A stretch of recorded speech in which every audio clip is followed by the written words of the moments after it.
Hello, welcome to Read Through the Word. My name is Dawn. Today is Saturday, January 18th, and we continue on here today in the book of Genesis. Great to have you here with us today. The title for our lesson is True Inheritance, and I chose Genesis 48:17 through 19 for our key verse. But Joseph was upset when he saw that his father placed his right hand on Ephraim's head. So Joseph lifted it to move it from Ephraim's head to Manasseh's head. "No, my father," he said. "This one is the firstborn. Put your right hand on his head." But his father refused. "I know, my son, I know," he replied. "Manasseh will also become a great people, but his younger brother will become even greater, and his descendants will become a multitude of nations." So this story is kind of interesting here. We have Jacob, who's said that he is going to,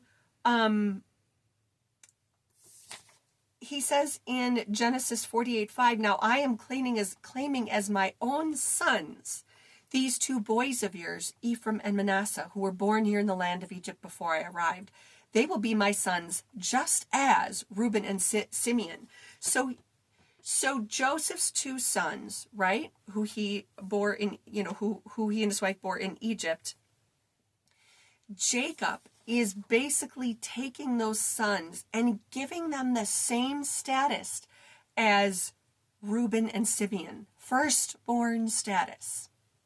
And it's not that Jacob replaced Reuben and Simeon, like he didn't, I shouldn't say that.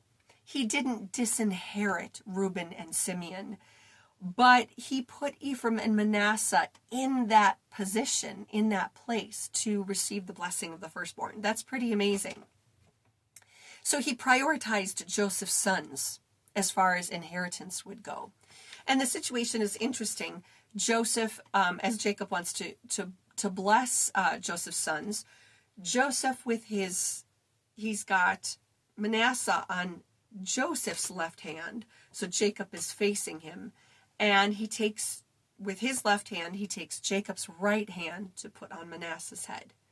And Jacob takes his right hand, so he takes his right hand to take Jacob's left hand to put it on Ephraim's head. And so, Jacob's going to give this blessing, but before he does, he switches his hands and puts the opposite hand on the head of Ephraim and Manasseh. And Joseph is saying, "What are you doing? Don't do that. That's the, excuse me, that's the wrong order." And Jacob's saying, "No, it's not. Because Manasseh will be great, but Ephraim will be greater." Now, this is very interesting, too, because we have a history of sort of this generational, some generational history here of an out of order inheritance. Isaac received inheritance over Ishmael, Jacob over Esau, and now Ephraim over Manasseh. Very interesting. And though ancient culture usually did allot the most, the double portion, the inheritance to the oldest, exceptions were made sometimes for various reasons. It's also important to note that blessings or curses pronounced by the patriarch, they were taken very seriously by the family. They were considered binding within that family. But we cannot take these and consider them always prophetic, like a prophetic announcement from God. Because clearly sometimes God has other plans, doesn't he? I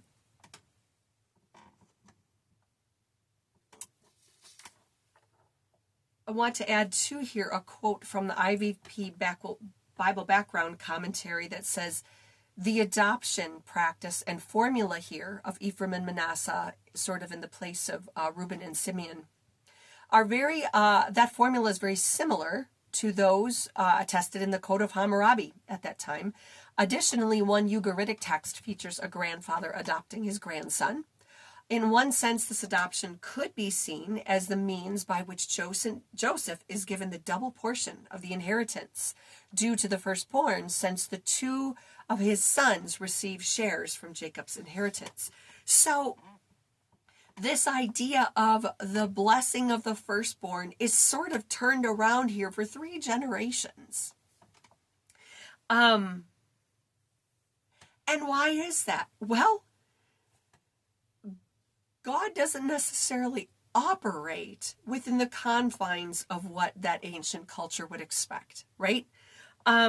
So God will often, and we saw this as the way God spoke, for example, through covenant. Covenant was a secular practice, a secular treaty practice throughout the ancient Near Eastern world. But God used this covenant idea that they were so familiar with in which to speak his covenant to his people. So God definitely used cultural ideas and practices to communicate who he was.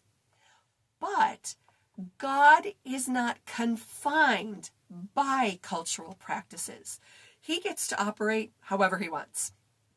God is outside the box, outside the confinements of a cultural tradition or expectation. And so Jacob is kind of saying here, hey, no, it's going to be switched around. And isn't that interesting? Because Jacob himself switched around the inheritance, right? So it's not necessarily that God is coming down and saying, this is, my prophetic announcement about how everything should be. Every time a patriarch announces a blessing or a curse, we can't see it that way.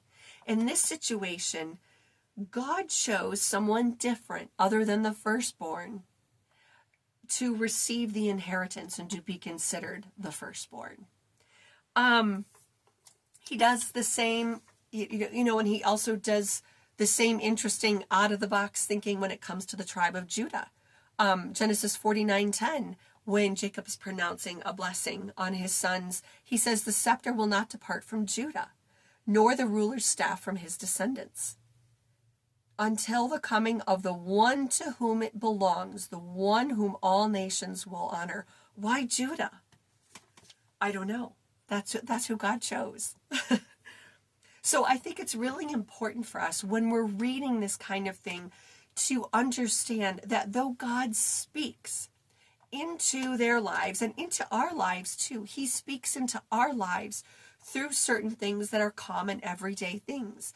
But God was not, nor is he today, confined by some kind of cultural tradition that we saw in the Old Testament. God sometimes has a different plan, and he brings about his plan and purpose in a way that's not always expected, both then and now. The way that God is going to bring about his plan and purposes in your life and in mine isn't always going to look like how we thought it would. It's going to look different. But the more that we're open to how God might communicate differently, the more that we're open to, you know what, we see this picture and we think this is how God has to heal. This is how God has to provide. This is how God has to make this all work out. And God has something totally different. And so it really benefits us to just have an open spirit and an open heart and open hands, and to cry out for what we're asking for, but to have open hands and heart to say, but God, I realize the way that you're doing this could look so different than what I expect, and I'm open to that. And that's scary, isn't it? It's scary to not know how it's going to work out. But as God has shown us throughout Scripture and throughout our lives, he has a purpose and a plan, and he's working it out for our good. Thanks for joining me here today, friends, on Read Through the Word.